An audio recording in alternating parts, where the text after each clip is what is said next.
두 번째 시간인데 아까 첫 번째 시간을 아직 마무리를 못해서 그 조금만 더 하고 두 번째 시간을 이제 가지도록 그렇게 하겠습니다.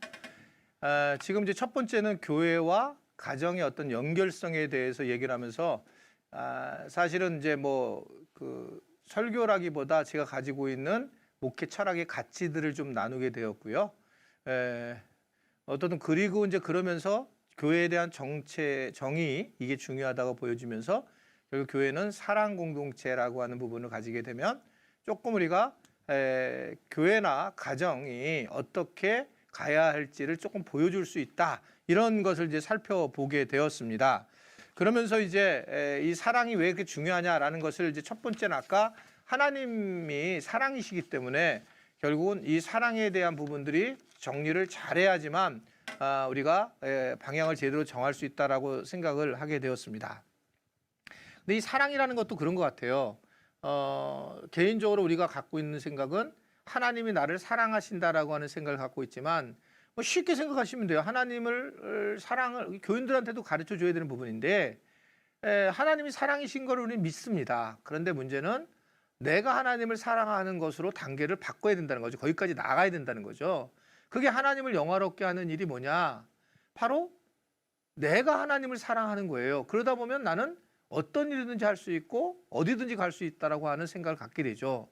그런데 대부분은 하나님이 나를 사랑하고 거기까지 끝나는 거예요. 거기에서요. 그러니까 교인들을 어떻게 환자로 만드는 겁니다. 하나님은 사랑이시다. 끝나는 거예요. 처음에 저도 못 모르고 어떤 큰 교회가 하나님은 사랑이시다라는 말을 많이 썼잖아요. S교회가. 저도 개척할 때 하나님은 사랑이십니다라고 써서 붙였다가 뭐 지금도 붙여 있는 데가 있는데 개인적으로 생각을 해보니까 이게 아니라 교인들은 주님 내가 사랑합니다로 바꿔야 되는구나.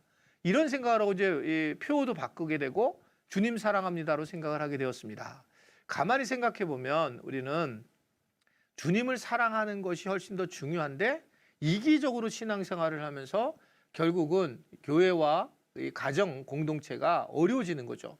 이게 이제 교육 가정에서도 마찬가지잖아요. 내가 당신을 사랑합니다라고 가야 되는데 당신은 나를 사랑하는 걸 내가 믿습니다라고 하는 것은 굉장히 가정적으로도 이것은 어려운 상황이 되는 것을 우리는 충분히 엿볼 수가 있게 됩니다. 그래서 이 부분들이 되게 중요해요. 제가 뭐 이런 예를 들면 이거는 좀 죄송한 우리 선교사님한테 죄송한 얘기지만 예를 들면 내려놓음이라고 하는 책이 굉장히 유명했잖아요.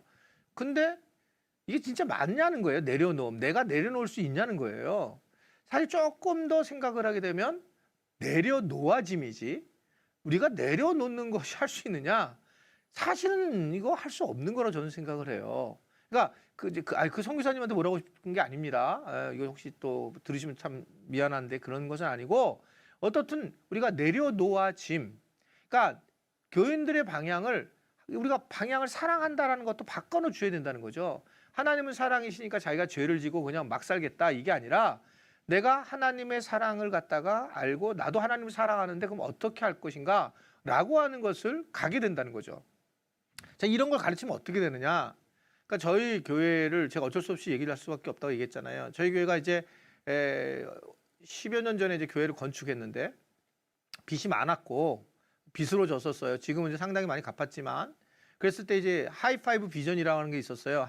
한 사람이 2명을 전도해서 3,000명 교회를 만드는 이유는 40명의 선교사를 돕고 5명의 자체 선교사를 파송한다. 그랬을 때에 실질적으로 저희 교회의 발칸 불가리아에 두 가정 10명의 선교사가 지금 가 있어요. 한 5년 7년 차로. 근데 같이 평신도였다가 선교사로 바뀌는 이분들은 어떻게 왜 가게 되냐면 아주 간단한 겁니다. 이번에 CT에서도 찍었는데 가는 이유가 아주 무슨 뭐 이렇게 막 꿈을 꾸고 비전을 꾸고 이게 아니에요.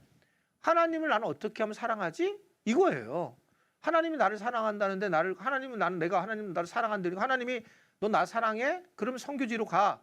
그래서 그냥 훈련도 안 보고 갔어요. 평신도들이. 이제 이런 현상이 나타난다는 거죠. 이런 현상이. 그것을 잘 가르치고 알려줬을 때에 방향이 그렇게 틀어지는 그런 모습들을 저는 이제 보게 되었고 그러다 보니 이게 사랑이라는 것이 얼마나 중요한가를 알게 되었다는 겁니다.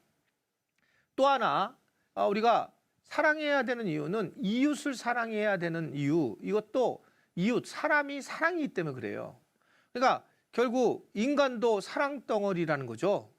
그러니까 사랑을 받으러 온 거고 사랑을 주는 것이 교회의 모습이고 이게 매우 중요하다라고 생각을 우리가 나눌 수 있는데 우리는 사실 뭐 아파트를 이 세상에서 뭐 평수 키우러 온 것처럼 느껴지지만 사실 그 뒤에 보면 그걸 자랑하고 싶은데 자랑의 아주 선한 말이 사랑이에요. 사랑받고 싶은 거예요. 근데 이거를 사랑한다는 것이 자기 채우지 않으니까 이런 것들로 자랑하는 걸 통해서 교만하게 되고 결국은 하나님의 영광을 가리는 일이 된단 말이죠. 크리스찬들도 하나님 주신 복조차도 자기 것으로 생각해서 그것을 해나가는 경우를 굉장히 많이 볼 수가 있습니다. 그래서 이게 사람끼리 사랑하는 방법, 이 부분이 또 어떻게 하면 사람을 사랑하는 게 중요하다. 그러니까 교회는 하나님을 사랑하고 이웃을 사랑하게 하는 곳이에요. 그런데 문제는 이 사랑하는 방법과 받는 법을 배운 적이 없다는 겁니다. 진짜 이건 웃기는 거잖아요. 하나님 사랑, 이웃 사랑을 하라고 했는데 이걸 어떻게 해야 되는지를 사실 너무 막연한 거예요. 그래서 이것의 가정에서나 교회에서나 이게 다 사랑 공동체인데 이것을 갖다가 어떻게 사랑해야 되는지를 알려주는 곳이 어디여야 되느냐? 교회여야 된다는 거예요. 이 부분이 굉장히 중요하고 그런데 사실 놀라운 것은 그 사랑을 어떻게 받아야지 자기가 행복하는지도 모르는 상황이 되어 있어요. 자, 그래서 우리가 어떻게 하면 이 사랑 훈련을 할 수 있을까? 저희 교회가 이런 고민을 했고 저도 이제 이런 고민을 하다가 오늘 이제 두 번째 과로 넘어가게 된 겁니다. 두 번째 과는 바로 교회와 부부 이야기입니다. 자, 교회는 사랑이라고 얘기를 했고 하나님은 사랑이라고 얘기했고 사람도 사랑이라고 했는데 교회는 이걸 훈련시켜줘야 되는데 어디서 훈련을 시켜줘야 될까? 자, 그러다가 어디에서 제가 알게 됐냐면 사실은 이 성경을 보게 되면 교회와 가정을 하나님이 만드셨는데 그중에 이제 부부라고 하는 것에 대해서 성경은 굉장히 많이 얘기를 하십니다. 교회를 어떻게 이야기합니까? 예수 그리스도가 신랑이시고 신부인 교회로 얘기를 하면서 부부관계로 신비한 관계로 표현을 하고 계시고 예수님이 이 땅에 오실 때도 신랑이신 예수님으로 신부인 우리가 만나야 된다라고 하는 것으로 우리가 부부관계로 말씀을 하고 있는 것을 볼 수 있고 그래서 교회도 신비라고 얘기하지만 부부도 신비라고 이렇게 얘기를 하죠. 그래서 이 교회에 대한 것과 가정에 대한 핵심 부분은 결국 무엇이냐? 바로 부부다라고 하는 것을 생각할 수가 있습니다. 부부다. 자, 그래서 우리는 어떻게 해야 될까라고 할 때에 결국 부부에 대한 부분들이 참 중요하다. 제가 이제 이런 얘기를 아까 1부 때 했어요. 교회에 와서 예배를 드리는데 부부가 와서 예배를 드렸는데 부부가 서로 싸우면서 하나님의 음성, 하나 설교 말씀을 듣지 않더라. 혹시 오늘 이 강의를 들으면서 나는 부부싸움만 하면 그날 은혜가 넘치는 분 한번 손 들어보세요. 근데 제가 안 보입니다. 네? 근데 사실은 안 된다는 거예요. 부부가 싸우고 나면 제일 힘든 게 부부가 싸워놨는데 설교단에서 설교를 하는 목사들은 진짜 힘들죠. 그런데 교인들도 부부가 부부싸움을 하고 나서 예배당에 앉아있을 때에 그들이 얼마나 힘들고 어려운 마음으로 앉아있는가. 그때는 뭐 복음을 전하든 아니면 무슨 비전을 정하든 안 듣습니다. 근데 우리는 그냥 그걸 놔두는 거예요, 교회는요. 그런데 사실은 이 부부관계가 얼마나 중요한가. 우리 화이트보드 있으면 좋을 것 같은데요. 근데 부부가 얼마나 중요한가라고 하는 것을 얘기를 했잖아요. 결국 이런 생각을 한 거죠. 부부가 서로 사랑하지 않고 하나님을 사랑하고 이웃을 사랑하는 게 맞는 얘기일까? 하나님은 사랑이시고 또 우리가 사람을 사랑해야 되고 이웃을 사랑해야 되는데 부부는 사랑하지 않아요. 근데 성경은 부부가 한 몸이라고 얘기를 한 겁니다. 한 몸. 즉 사랑하는 것이 너무 당연하다는 겁니다. 그렇다면 부부로 인해서 한 몸이 된 이 사랑에 대해서 훈련을 시키는 것이 맞는 것이 아닌가. 즉 부부를 사랑하는 학교를 만들어서 이 부부를 회복시키면 어떤 일이 벌어질까라고 하는 그런 생각을 하고 교회가 거의 20년 전부터 이것을 시작해서 지금까지 오게 되었고, 제가 부부사랑학교라고 하는 프로그램을 1년에 2번씩 가지게 되었고요. 지금도 우리 교단이나 또는 선교사님들, 목사님 부부사랑학교를 하게 돼요. 그랬을 때에 부부가 서로 사랑하게 되었을 때에 실질적으로 선교 지역도 굉장히 변화가 있는 걸 보게 되었고, 부부가 사랑이 되었을 때에 목회가 굉장히 힘이 되는 걸 볼 수 있는 거예요. 사실은 목회에서 하는 과정들이 굉장히 어렵잖아요. 목회가 어려운데 부부가 막 흔들리기 시작하면 다 어려워지는 그런 상황이 되는 경우가 굉장히 많이 있는 것을 제가 보게 된 것입니다. 자, 부부가 얼마나 중요한가에 대해서 이제 제가 잠깐 이 화이트보드에다가 쓰면서 좀 이야기를 하면 좋겠는데, 이게 여기 옆에 여기 쓰면 될까요? 네.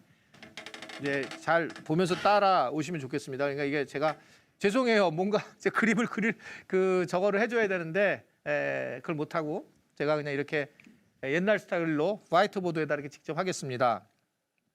자, 이 그림을 하면 왜 부부가 중요한지 이 부분에 대해서 굉장히 도움이 될 거라고 좀 생각을 합니다. 자, 왜 부부가 그렇게 중요할까라고 하는 거예요. 자, 이게 이제 남자가 있고 예를 들면 여자가 있어요. 여자가. 칼 융이라는 사람은 사람은 사랑으로 사는데 사랑의 에너지가 만약에 100이라고 하면 나머지의 이 사랑의 에너지 100을 어떻게든 써서 나눠야 된다라고 하는 것이 누가 얘기한 거냐면 바로 칼 융이 얘기한 거예요. 자, 부부가 서로 사랑해야 됩니다. 그런데 서로 관계가 안 좋아요. 만약에 그러면 이제 이 남편이 아내를 70% 정도 사랑할 수 있다라고 본다고 하는 거예요. 문제는 뭐냐면 이 부부가 사랑해야 되는데 못하니까 이 30%를 딴 데다 쓴다는 거예요. 딴 데다가 이 30을 사랑을 하는 에너지를. 그러면 다른 여자나 다른 일이나 이쪽으로 어떻든 어느 방식이든지 이 30%를 사용을 하게 되어 있다. 여기가 30%면 70%를 쓰게 되어 있는 거예요. 그러니까 사실은 한 사람이 서로 사랑하는 거 100% 사랑하려면 지칩니다. 이것만으로도. 여러분 그렇죠? 내가 누군가를 내가 내 아내와 내 남편을 정말 사랑한다고 작정하고 사랑하는데 한 사람만 사랑해도 지쳐버립니다. 이게.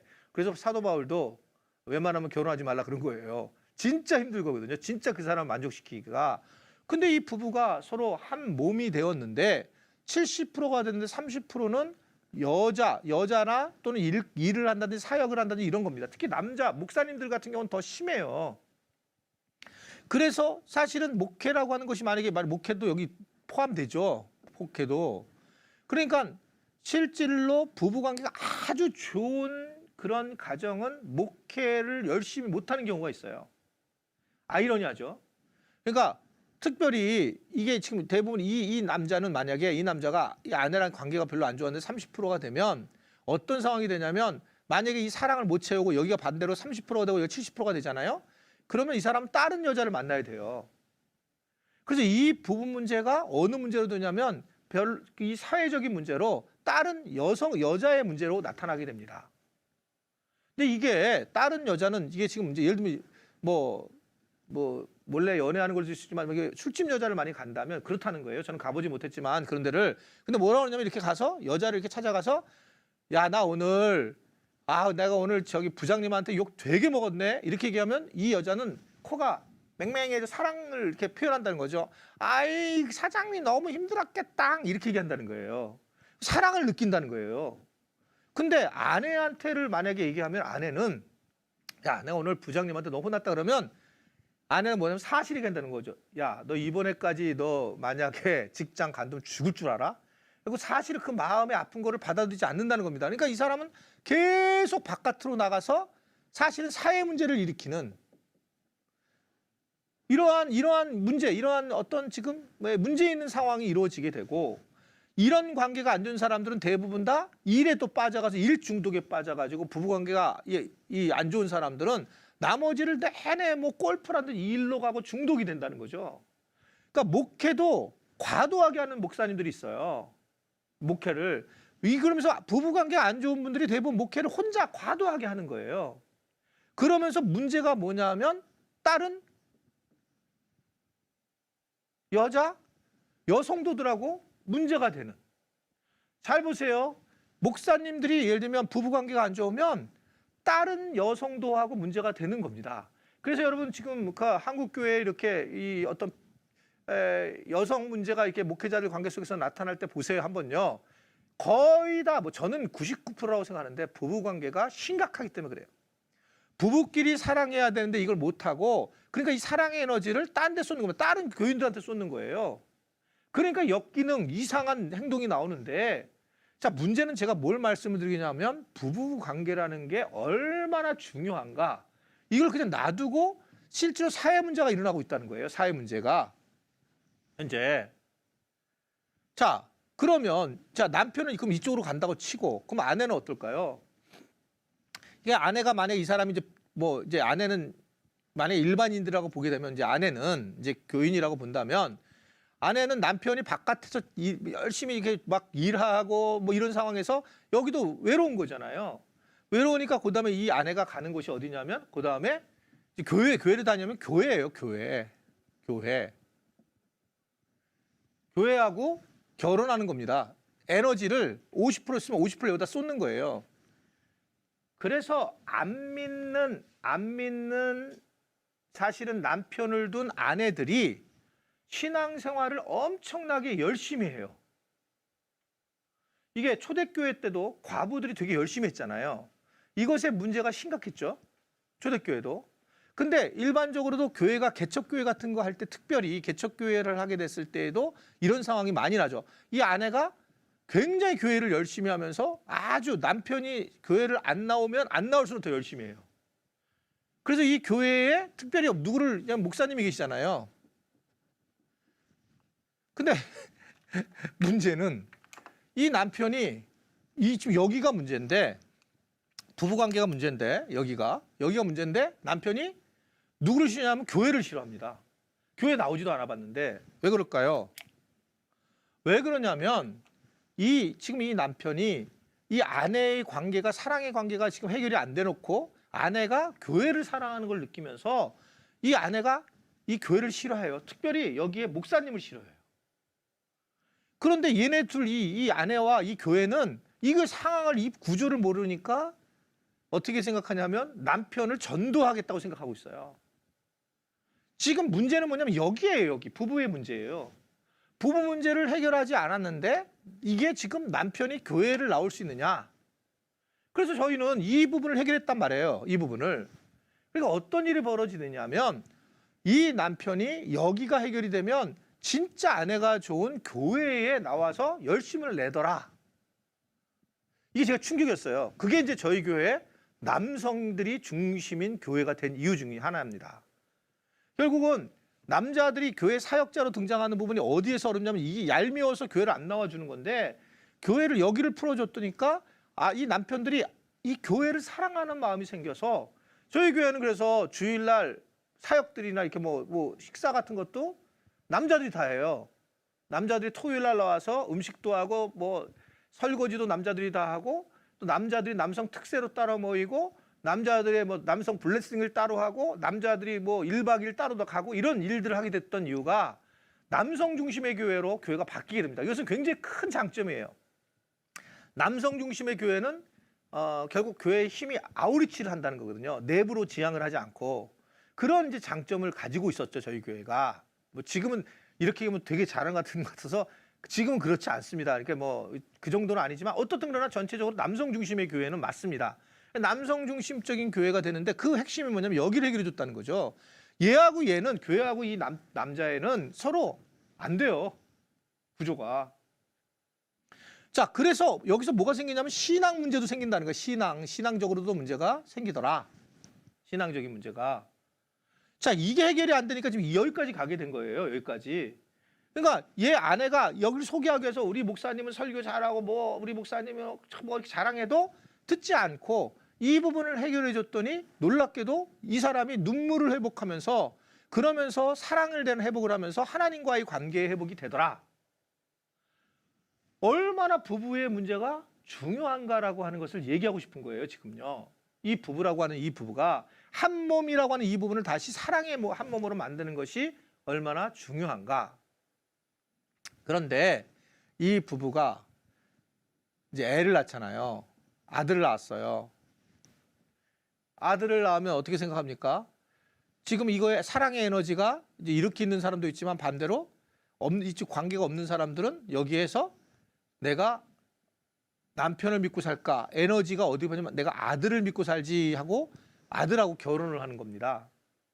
그래서 여기를 연대를 해가지고 너는 이쪽에서 놀고 있고 나는 이쪽에서 놀고 있고 이런 가정의 문제가 일어나요. 가정의 문제.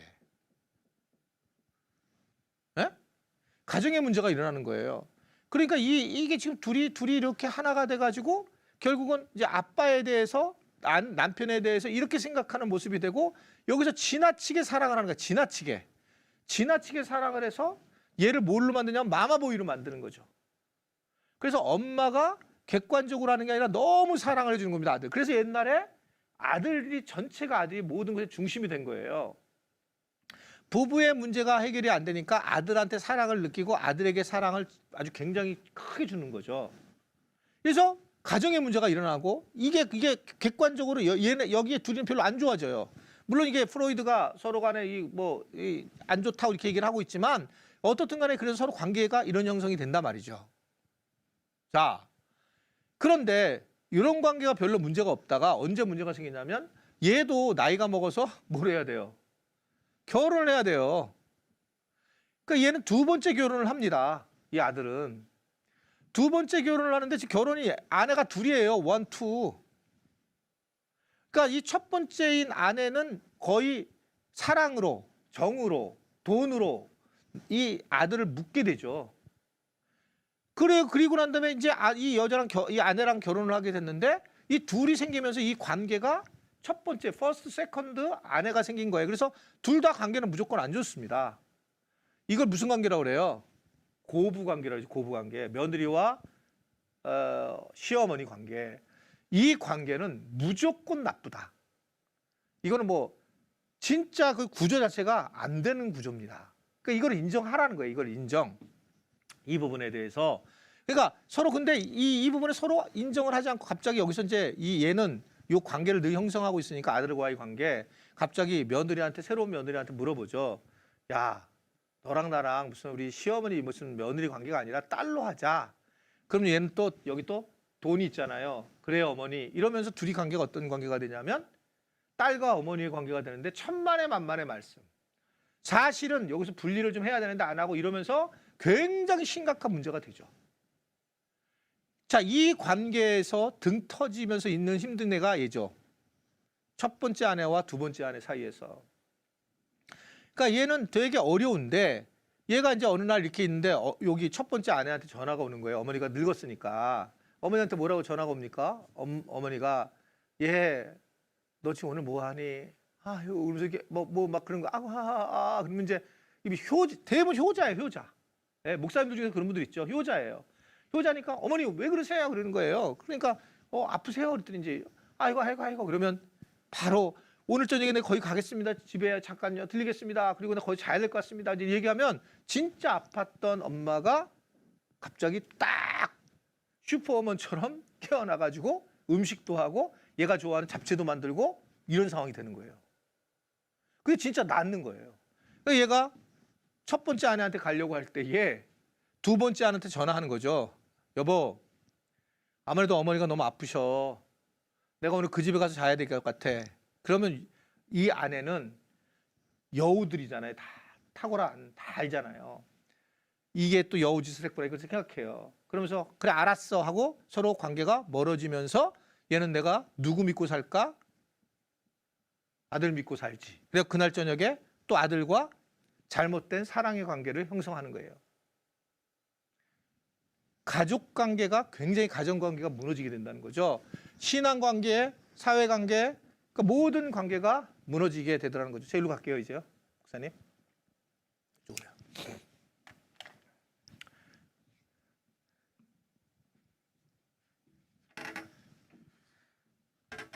자, 저 표를 잘 보시고 지금 제가 이 표를 한 이유의 제일 중요한 부분은 정말 부부관계가 중요하다라고 하는 것을 이야기하고 싶은 겁니다. 부부관계가. 자, 부부관계가 중요해서 그래서 저희 교회가 부부사랑학교라고 하는 것을 만들게 됐고 부부사랑학교라고 하는 거 훈련을 통해서 하나님 사랑과 이웃사랑을 가르치는 그런 중심에서 해보았다는 거예요. 지금까지 근 20년 동안. 그럼 왜 부부사랑학교로 만들었을까? 부부 세미나라고 하든지 또는 부부학교라고 하든지 뭐 다른 이름이 있는데 부부사랑학교 한 이유는 자, 첫 번째 부부는 아까 얘기한 것처럼 하나의 어떤 한 몸이고 하나의 어떤 그 관계이기 때문에 너무 중요하기 때문에 그렇다. 성경도 그렇게 얘기했다고 그랬죠. 결국 한 몸, 유기체. 예수님도 신랑, 신부인 교회처럼 이 부부라고 하는 것이 굉장히 중요한 한 몸에 대한 가치, 신학적인 사고가 있었고 이 성경을 보면 이 부부가 하나 된 것을 짝지어 놓은 것을 사람이 가르지 못할 정도로 사실 근본적으로 이혼을 해야 되느냐 말느냐 이 얘기가 아니라 부부라고 하는 것은 한 몸에 대한 신학적 가치를 우리에게 주고 있다는 거죠. 그리고 목회적 가치도 주고 있다는 걸 제가 말씀을 드리고 싶은 거예요. 이해되셨습니까? 화장실 갔다가 잘 오셨어요? 제가 보이지가 않아가지고 그런데 이 부분을 잘 알아야 된다는 거죠. 그러면 이 부부가 얼마나 중요할까? 사실 바울은 잘 몰라가지고 바울은 결혼을 안 했기 때문에 그는 뭐라고 표현하냐면 나는 푯대를 향해서 달려간다. 근데 결혼한 사람은 그 말 못합니다. 이게 아내한테 허락을 받고 푯대를 향해 달려가야 돼요. 이게 혼자, 그러니까 솔로인 사람은 뭐 푯대를 향해 달려가든지 뭐 선한 싸움 마치고 달려가든지 이러는데 이 결혼한 사람은 그게 안 와닿습니다. 사실은 그래서 결혼은 한 몸이 됐기 때문에 그 아내나 남편이나 허락을 맡아서 같이 결정하고 가야 되는 거거든요. 그러니까 쉽지 않은 거죠. 한 몸이 되는 것이. 그러니까 이 부부라고 하는 것이 정말 중요하고 목숨 걸만 해요. 가정에서도 부부가 중요하고 거기에서 자녀들이 사랑을 배우는 거고 교회 안에서도 부부라고 하는 것이 움직이게 되면서 하나님의 사랑과 이웃 사랑을 하게 되는 거니까 그러다 보니까 이게 지금 부부라는 게 너무 중요하구나. 당연합니다. 사역 이전에 훨씬 더 중요한 것은 부부가 중요해요. 저희 교단은 이 개척교회 세미나라는 게 있어요. 개척 목회자 하는 거. 제가 지금 이 강의를 하는 건데 그때 저희 교단은 3차, 1차, 2차, 3차까지 가는데 1차 과정에서 부부 사랑 학교를 해요. 저랑 1박 2일로. 우리 교단이 뭘 얘기하고 있냐면 교회를 개척하려면 부부가 사랑하지 않으면 개척하지 말라는 거예요. 왜냐하면 교회도 사랑 공동체고 부부도 사랑인데 부부가 사랑하지 않고 어떻게 성도를 사랑하고 하나님을 사랑할 수 있느냐? 아멘이라고 생각해요, 저는요. 매우 중요하다, 이게. 그래서 부부는 너무너무 중요한데 이게 바울은 잘 모르지만 베드로는 이 부분에 대해서 정확하게 얘기하는 장면이 나오죠. 베드로전서 3장 1절에 보면 아내들아 라고 하면서 얘기를 해요. 아내들아 혹 말씀을 모르는 남편이라도 아내의 행실로 말미암아 구원을 받게 한다라는 말씀이 있어요. 아세요, 그거요? 이게 아내의 행실로 말미암아 구원을 받는답니다. 복음이 아니라 이게 아내가 어떻게 신앙생활을 하는 모습인지 아내가 어떻게 교회를 대하는 모습인지 그게 아까 일부 때 얘기한 것처럼 동일한 그런 가정과 교회에서 동일한 인격의 모습을 보이면서 그러면서 늘 같이 행복해하고 웃으면서 하는데 교회를 가면 막 웃고 뭐 아주 할랄레야 이러는데 집에만 오면 막 짜증내고 신경질 내고 이런 모습을 보면 남편들은 이 행실에 굉장히 관심이 많아요. 그러니까 남편들은 결국은 이 부분을 받아들일 수 없어서 구원을 받지 못하는 그 모습을 얘기하고 있어요. 베드로는 베드로전서 3장 7절에도 보게 되면 이제 남편들아라고 얘기하면서 아내를 같이 은혜를 받는 자로 귀히 여겨라라고 하면서 중요한 포인트는 지식을 따라라고 얘기를 하고 너희 기도가 막히지 않게 하려고 하는 거다라는 얘기를 해요. 그러니까 아내에 대한 지식이 필요하다는 거예요, 남편들은. 그랬을 때 우리가 영적으로 기도가 막히지 않는다라고 하는 말씀을 하고 있는 것을 볼 수 있습니다. 제가 부부사랑학교를 오래 하면서 느낀 거는 진짜 남편들은 무식합니다. 뭐가 무식하냐면 아내를 몰라요. 저도 확실히 그래요. 뭐 저도 전혀 몰라요. 아내에 대해서. 그러니까 이것은 아내들은 이 부분에 탁월한 능력이 있는데 남편들은 모르기 때문에 남편들에게 가르쳐야 되는데 부부사랑학교를 하면서 느꼈던 것은 맨 처음에 남편들이 화를 내고 힘들어하고 그러다가 뒤로 가면 갈수록 남편들이 지식이 들면서 남편들 알게 되면 이게 지식적으로 하게 되면 변화가 있잖아요. 그러면서 남편들의 변화를 굉장히 많이 보게 됐어요. 자, 이렇게 부부가 다르다라고 하는 거죠. 그래서 아내에 대해서 배워야 된다는 겁니다. 제가 이렇게 되는 게 알게 된 이유는 이제 이게 사실은 이제 나이가 먹으면서 예전에 잘생겼어요, 제가요. 그랬었어요. 지금은 이제 맛이 갔는데, 어떻든 제가 대학교 4학년 때 고등학교 교사인 아내랑 결혼했거든요. 그러니까 뭐 괜찮은 거죠, 그때요. 내가 그래서 신학을 할 때 우리 아내가 다 돈 벌어서 대주기도 하고 막 이랬었는데, 근데 이제 요새 이제 새벽 기도를 가려고 일어나게 되면 여러분 새벽에 있잖아요. 맨 얼굴로 이제 이 나이에서 서로 얼굴 쳐다보면 무섭습니다. 그런데 이게 무서워요, 진짜로. 이렇게 쳐다보는 순간에. 근데 예전에 한번 그렇게 하는 거예요, 저한테 아내가. 여보, 나 얼굴 많이 커졌냐고 이렇게 그 새벽에 물어보면서 제가 진실을 얘기했죠. 커졌다고. 어저께 저녁에 그렇게 드시고 자니까 커졌지 않냐. 그렇다가 그날 거의 맞아 죽을 뻔했어요. 그게 진실을 얘기를 하는 거예요. 그러니까 지금 요새 같이 일어날 때 서로 얼굴이 지금 뭐 추악하게 보이고 이럴 때 내 얼굴 어때? 그러면 저는 최고야, 최고. 이렇게 얘기를 해요. 그래서 내가 그때 알게 된 게 뭐냐면 부부는 진실을 말하지 말아야 한다. 특별히 배우자가 서로 물어볼 때 나 배 나왔냐 그랬을 때 배 많이 나왔네 이렇게 진실을 얘기했다가는 그런 관계가 이제 아니기 때문에 문제가 심각해진다는 겁니다. 그래서 저희 교회 부부사랑학교 표어가 있어요. 한번 따라 안 하실 것 같긴 한데 어떻든 표어가 혹시 따라 할 수 있으면 따라 해주시면 좋겠습니다. 아부가 능력이다. 다시 한번요. 아부가 능력이다. 그러니까 아부를 하는 것이 사실은 능력이에요. 부부사랑, 부부관계 속에서는 아부를 하고 살아야 돼요. 부부관계에서는. 진실을 말하다가는 거의 죽음입니다. 그래서 그냥 조금 뭐 그냥 그렇게 살아가는 그렇다고 해서 거짓말을 막 한다는 게 아니라 똑같은 이 언어인데 조금 더 아부를 하면서 살아가는 거 그게 뭐 왜냐면 진실을 딴 데 가서 회사 같은 데나 교회 가서나 뭐 진실만 얘기해야 되잖아요. 근데 아내하고 남편에 대해서 계속 얘기하는 겁니다. 아내들은 또 남편들이 설교에 대해서 여보 오늘 나 설교 어땠어? 그러면 설교 왜 그랬어? 죽선데 죽서 이렇게 얘기를 하면 얼마나 힘든지 아세요, 남편이요? 그럴 때 그냥 그 순간에는 최고. 당신이 정말 설교 최고야. 아니 자기가 설교를 잘 못했으니까 물어보는 거지 아내한테. 그럴 때는 격려하고 지지를 하는 겁니다. 그리고 한 달에 한 번 정도 교정하는 시간을 따로 1시간씩 가지면 돼요. 그냥 설교를 아무 때나 그렇게 지적하는 게 아니라 우리가 언제 이 설교에 대해서 내가 또는 교회에 대해서 이야기할 시간을 갖자. 그리고 지금 분리를 해야 돼요. 목회를 부부 사이에서 분리를 해야 되는 거죠. 그러니까 목회자 부부들은 되게 어려운 게 그 사이에 아까 얘기한 것처럼 하나님이 껴 있어요. 선교사님도 하나님이 껴 있어요. 선교사님 부부들도. 그러니까 어떤 일이 생기냐 하면 서로 이야기하다가 믿음으로 얘기를 해요. 그래서 이게 그러다 보니까 이게 정리가 안 되는 겁니다.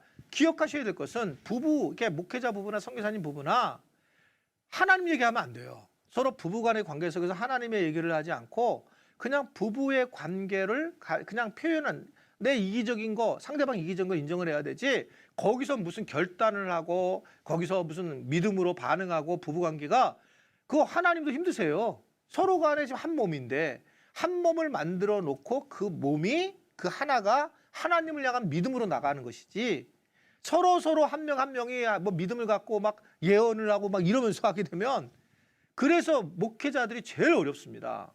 이게 특히 이제 아주 그 권위주의적인 목사들이나 또는 무슨 너무 지나치게 은사주의적 사모님들은 조심조심 하셔야 돼요.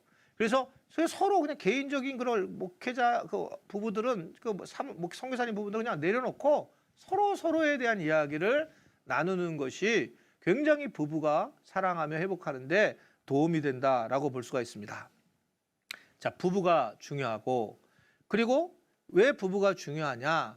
부부가 사랑하는 것을 배워야 하기 때문에 그래요. 부부가 사랑하는 것. 그래서 부부 사랑 학교라고 하는 거예요. 부부가 뭘 배워야 되냐면 사랑하는 법을 배워야 됩니다. 그러니까 거기서부터 출발을 한다라고 말씀을 드렸잖아요. 그러니까 부부가 사랑하는 것이 당연해요. 그냥 부부가 그냥 부부끼리 살아가는 것으로 우리 생각하잖아요. 그러니까 이제 세상에선 그런 언어를 쓰죠. 가족끼리 왜 이래? 막 이러는 거예요. 그거는 마귀가 하는 말입니다. 부부는 사랑해야 된다는 거. 이게 정말 맞냐?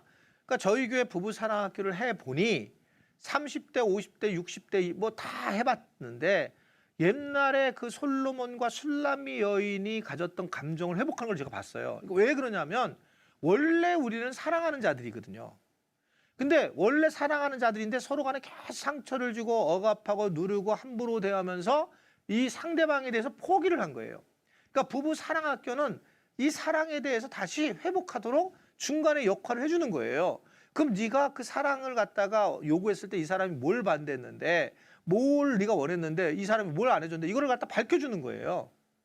어렵지가 않다는 거죠. 그냥 밝혀주는 거예요. 그래서 원래 사랑하는 거예요. 우리는 갑자기 무슨 막 노력하는 게 아니라 원래 부부는 한 몸이고 사랑해야 되는 건데 이것에 대해서 이거를 갖다가 쉽게 풀어주고 옆에서 도와주는 일을 하게 된다라고 생각할 수 있습니다.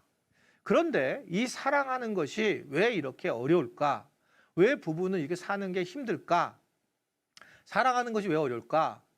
자, 아까 제가 이렇게 썼을 때에 부부가 이렇게 있었는데 부부가 서로 만났잖아요. 근데 이 부부가 예를 들면 33살과 27살이 만나서 이렇게 결혼을 해요. 이렇게요. 그러면 사랑은 어떻게 느끼냐면 33년의 인생 전체에서 사랑을 느끼는 거고 27년 전체에서 사랑을 느끼는 거예요. 그때 사랑하는 방식이 서로 다른 겁니다. 왜냐하면 자란 환경이 다르기 때문에. 근데 자란 환경이 다른데 우리는 사랑을 어떻게 하냐면 자기가 원하는 사랑을 해주는 거예요. 그러니까 본인이 어떤 사랑을 원하는지를 알고 이야기를 해줘야 되고 그래야 되는데 일반적으로는 대부분 다 자란 환경이 다른데 좀 이따 이건 다음 시간에 보게 되니까 그냥 여기서 넘어가겠습니다. 어쨌든 간에 그래서 이 사랑을 채워주는 게 중요해요. 상대방을. 게다가 그러니까 사랑받는 방식이 다르죠. 남자아이들 저희 이제 손주가 3명인데 둘째가 이제 손녀가 2번째고 위아래가 손자예요. 근데 얘네들 남자아이들은 이 손녀애는 그냥 애가 이렇게 동생이 낳았을 때 동생이 가서 이렇게 막 간호하는 것처럼 이렇게 그냥 자동적으로 해요. 근데 첫째 아이는 우리 하라라고 하는 애인데 걔는 애를 갖다가 막 그 막내를 때리는 듯이 밀어붙이는 거야, 남자애가.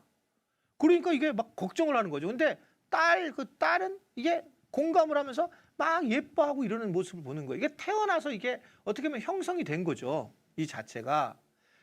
애들이 노는 장난감도 보세요. 그래서 우리가 잘못하는 건데 남자아이들은 자꾸 무슨 총, 탱크, 비행기, 기차 이런 거로만 노는 거죠.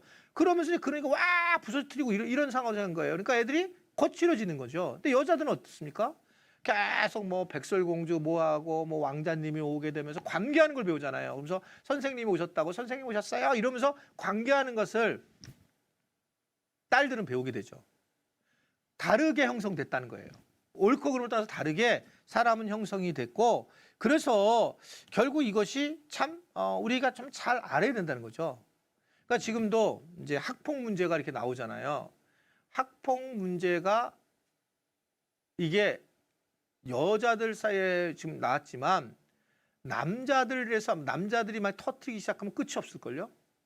군대 같은 데서 정말 비참하게 안 맞고 성적인 수치심을 안 느낀 사람들이 별로 제 또래는 없을걸요. 그거 그냥 그런 상황이 됐어요. 전 고등학교도 명문을 나왔어요. 저는요. 고등학교만. 근데 그때 고2, 고1, 고등학교 1학년들 있을 때 그 선생님이 갑자기 조회 시간 없어져요. 그럼 9시부터 9시 반 사이에 고2들이 고1반으로 다 와가지고 2학년 일반이 1학년 일반으로 갔다고요.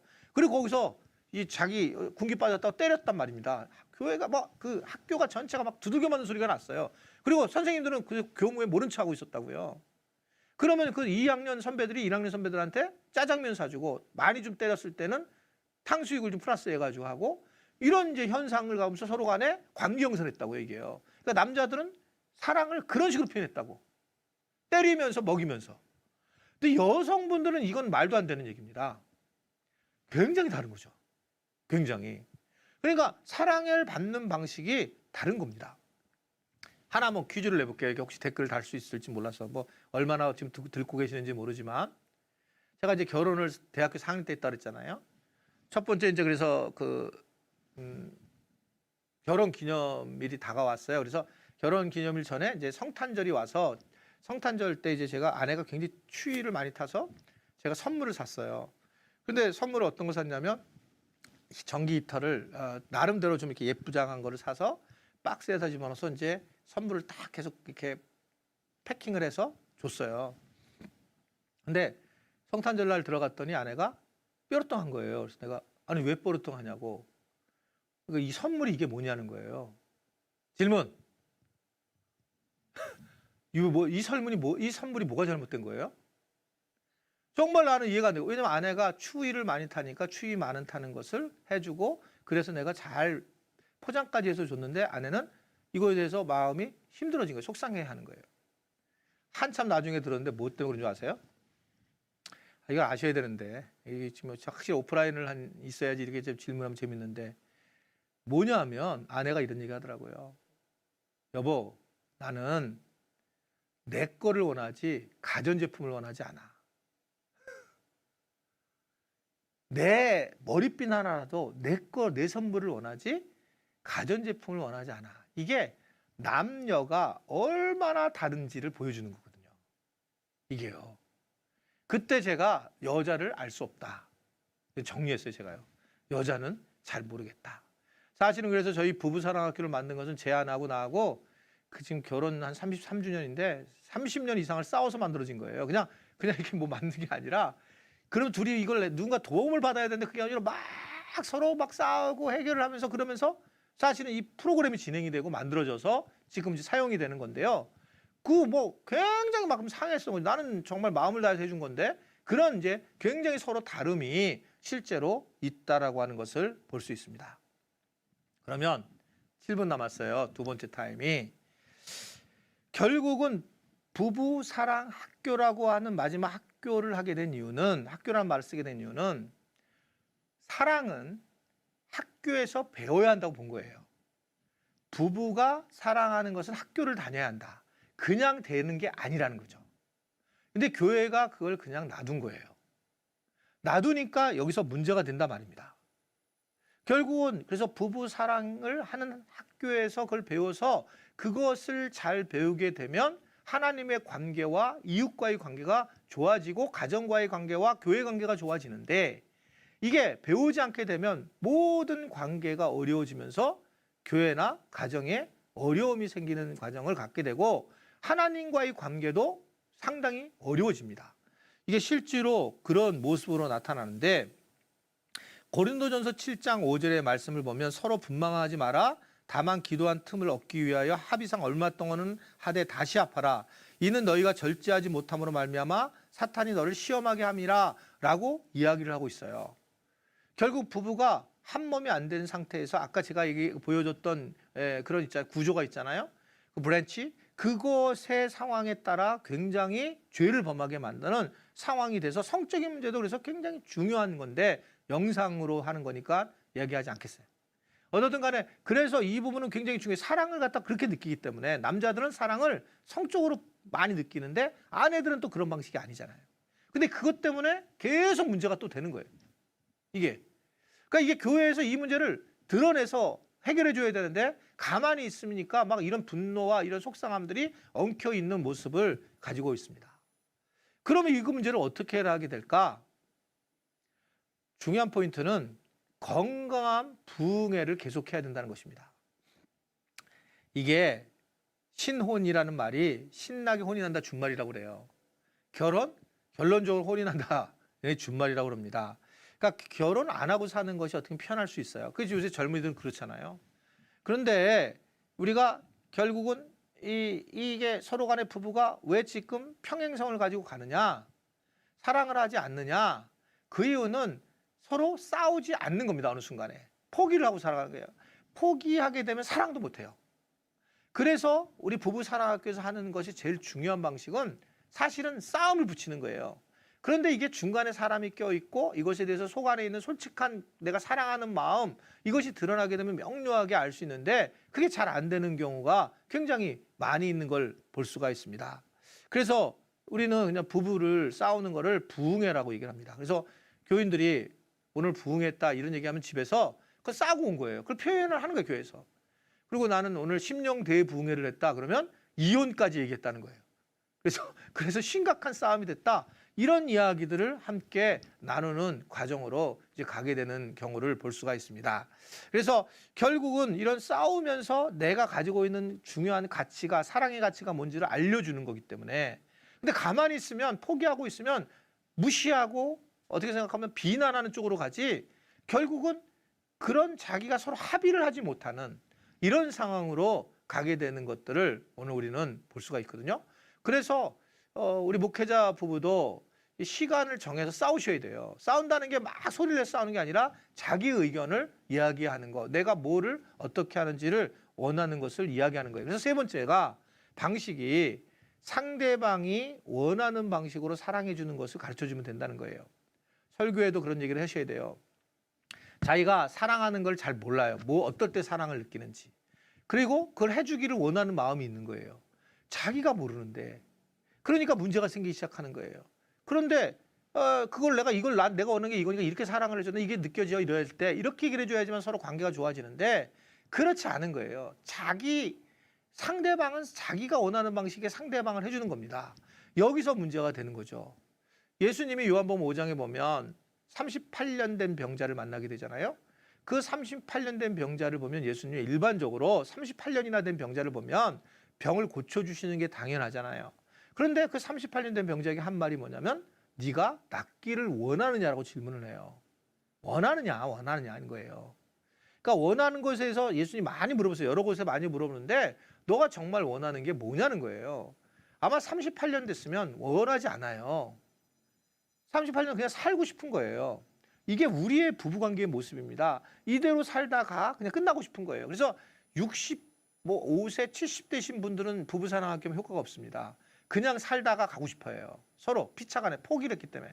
그러나 제일 효과 좋은 것은 30대부터 60대 안, 30대 중후 아기를 좀 둘까지 키워놓고 이게 다시 옛날로 못 돌아가는 그런 부부와 그리고 다시 이제 어떤 그 노년을 맞이하려고 하는 이제 빈둥지에 있는 부부들은 굉장히 도움을 많이 받습니다. 그리고 그들은 변화를 하려고 해요. 그런데 이제 이제는 다 살았다 이런 분들한테는 굉장히 이게 이제 먹혀 들어가지 않죠. 그런데 그런 부부들한테는 큰 도움이 되는 상황이 된다라고 하는 걸 볼 수 있습니다. 결국 상대방이 원하는 사랑을 해야 된다. 상대방이 원하는. 그래서 이 상대방이 원하는 사랑이 어떤 건지를 우리가 잘 알고 내가 또 원하는 사랑이 뭔지를 알아서 정확하게 이야기하는 것이 필요하다. 그래서 요 다음번 시간대에 요 마지막 상대방이 원하는 사랑을 해야 된다가 굉장히 중요하기 때문에 요걸 조금 플러스해서 이야기하고 세 번째 대화에 대한 말씀을 함께 나누게 되겠습니다. 잠깐 쉬었다 오시기 바랍니다. 수고하셨습니다.